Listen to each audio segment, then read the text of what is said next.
Hi everyone. For our first week in social inequality, we're going to start by discussing some basic concepts. First of all, we'll talk about stratification. Just real quickly, my husband's a geologist, and oftentimes you'll hear about stratification in courses on geology. And if I were as smart as my husband, I might know exactly what these rocks were and what is this basalt, is this sandstone, is this quartz. But that word is used oftentimes to just mean a layering of things, whether they be a natural layering or one in which a layering which is socially imposed. Some of you might organize or layer your books in a particular way. I do. I have particular parts of my bookshelves that are for cookbooks, others for my sociology books, some for my criminal justice books. I have some books from graduate school. I order, or I even stratify, and sometimes I even rank the books on my bookshelf. The ones I use the most go to the left-hand side. The ones I don't really use so much, they might go to even a bottom shelf. So we stratify, or we layer, or we organize things. We go so far as to even stratify food, or stratify very ordinary things in our lives. Now, in the case of maybe brownies or 7-layer dip, the layers have no social meaning. Although in my face-to-face class this week, someone told me that if the guacamole was on the bottom, it was a huge deal to him and he just wouldn't be able to eat the 7-layer dip. But for most of us, the ordering of a particular salad, whether and the ranking, we assign no rank or quality or value to the contents of something which might be layered or stratified.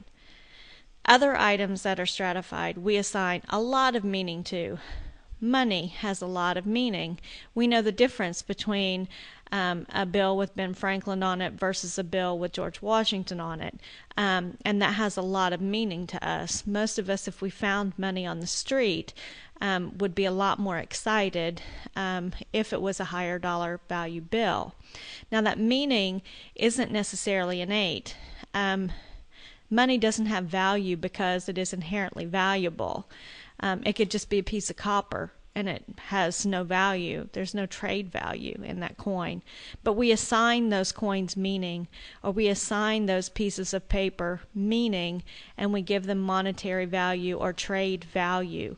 So we've stratified it, and as part of it being stratified, we've assigned it, or we've constructed meaning around its particular rank in an order. The same is true of social position. We order people in society, and there are particular classes and positions and places where we say, this is your position, this is where you go. Now, sometimes it's meaningless. If I have students in a class, I might rank them by their last names and order them on a list for attendance.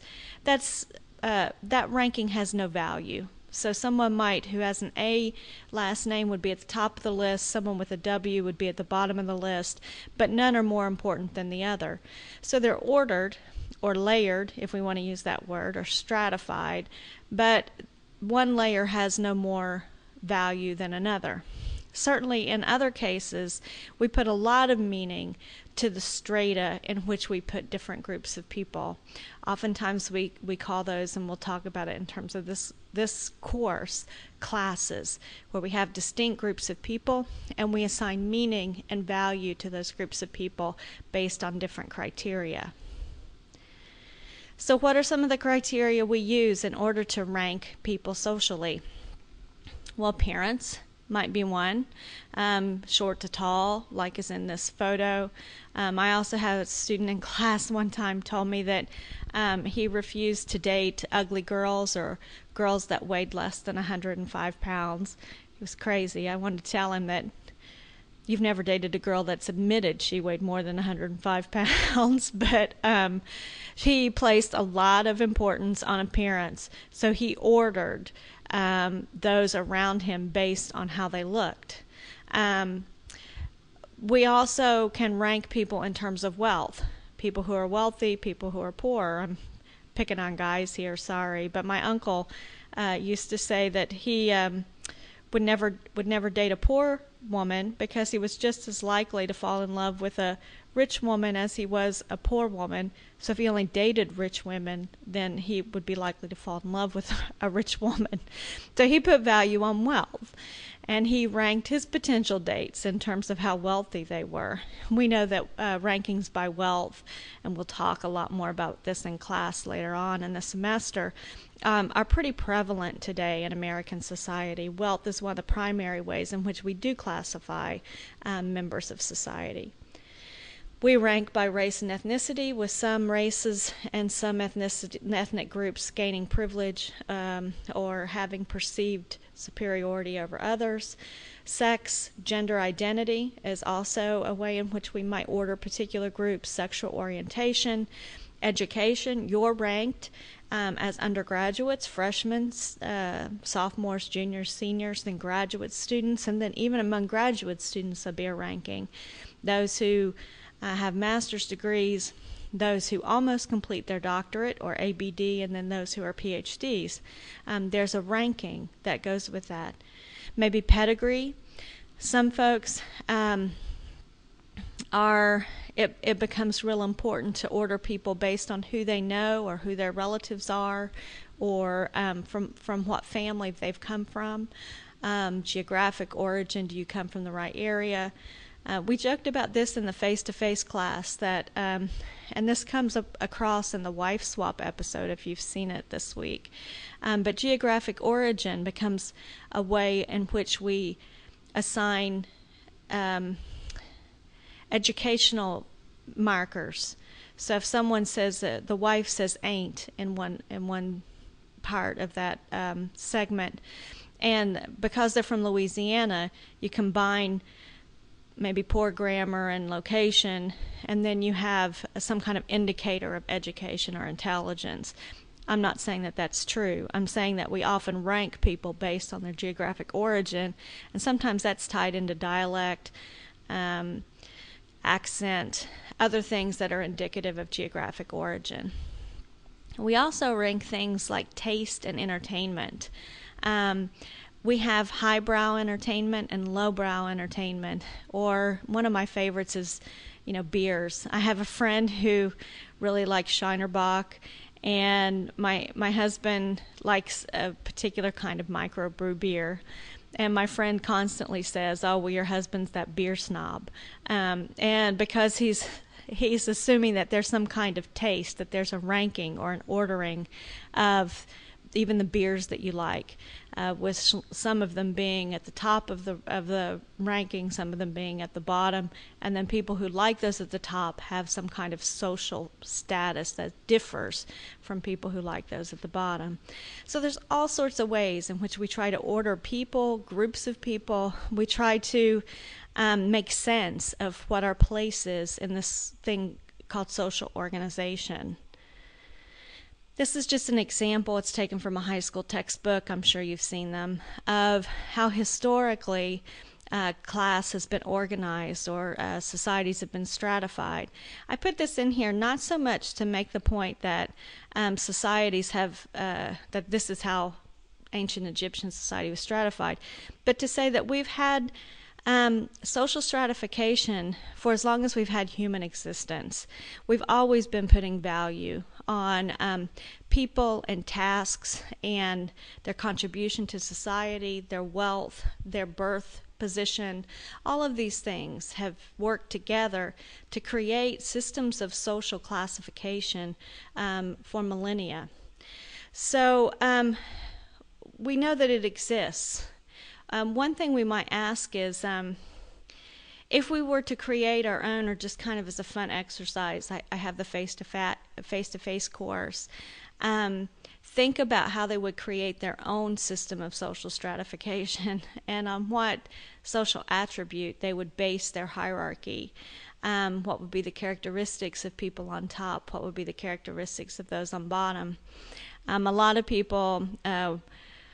One girl in class said she thought intelligence should be one of those things which is honored much more than it is. Other people will say athleticism would be on top, hard work. But all of those things are values that are socially constructed, or ideas that are socially constructed. And so we tend to create our own systems collectively of how we stratify our society. And I kind of wanted you to brainstorm about how you would do that ideally, what criteria you would use. Okay, so what is social stratification? Again, it's a deeply embedded social hierarchy. What does it do?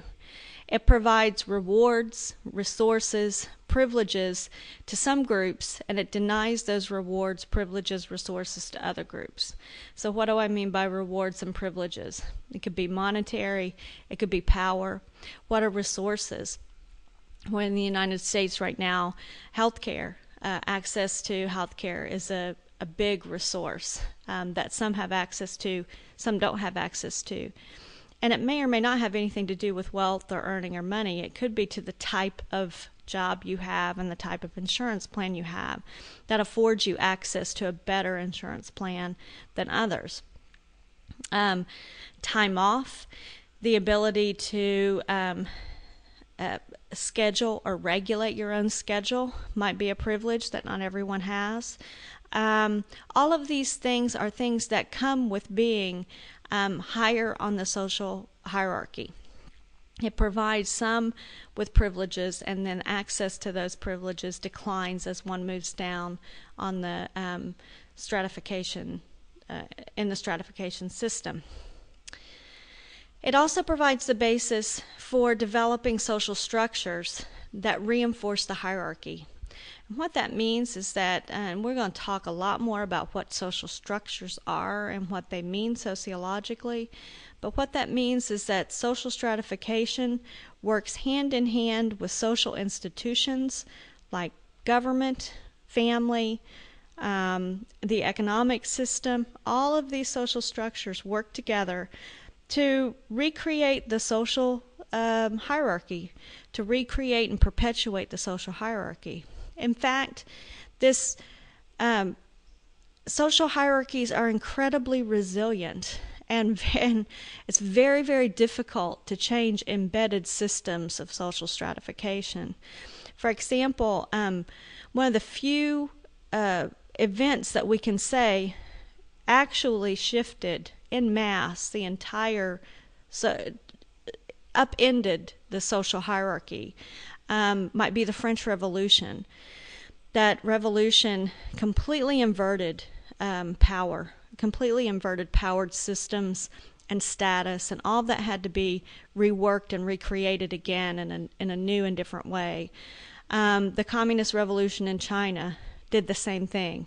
We saw leaders, academics, artists, philosophers basically murdered en masse. So now we have a complete reordering of the social hierarchy.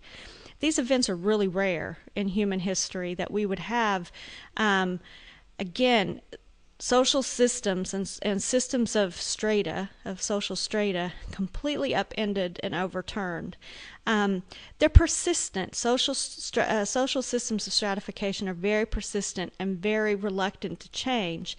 And mainly that's because all of the players and all of the institutions and all of the companies and government, everything that plays a role in making society run, has a vested interest in keeping these social hierarchies in place. Again, sometimes for good reason, sometimes for not so good reason. But they reinforce the hierarchy and they legitimize the rewards and outcomes so that we all begin to think that they make sense. This hierarchy makes perfect sense to us. Okay, so what is social inequality? Social inequality results from social stratification, particularly one in which the hierarchy privileges some groups of people over others. It stands good reason that if some people have privileges and others don't, that there's an unequal distribution of privilege, wealth, and resources. So social inequality, by definition, is the differential access to those resources by different groups. Some groups can access them, some groups can't. And this again is related to one's position on a social hierarchy. I might have, well, I'm trying to think, maybe you can think of an example while I'm talking about this, but someone who has less education, has less access to employment opportunities than someone who has a high level of education. That creates some social inequality. Maybe it's fair, quote unquote, social inequality. Maybe it's unfair, but that inequality still exists. So one of the consequences of social stratification, and this is why we're going to focus a lot on social inequality, is simply the fact that we have a disproportionate distribution of goods and services among those groups based on class differences. Okay, I tried to keep this really short and go kind of quickly through it because we have part 2 of this lecture where we begin to think about theoretical explanations for social stratification, and we try to answer the question, why does stratification exist? So in this week you have part 2 of the lecture, beginning with social theories of social stratification.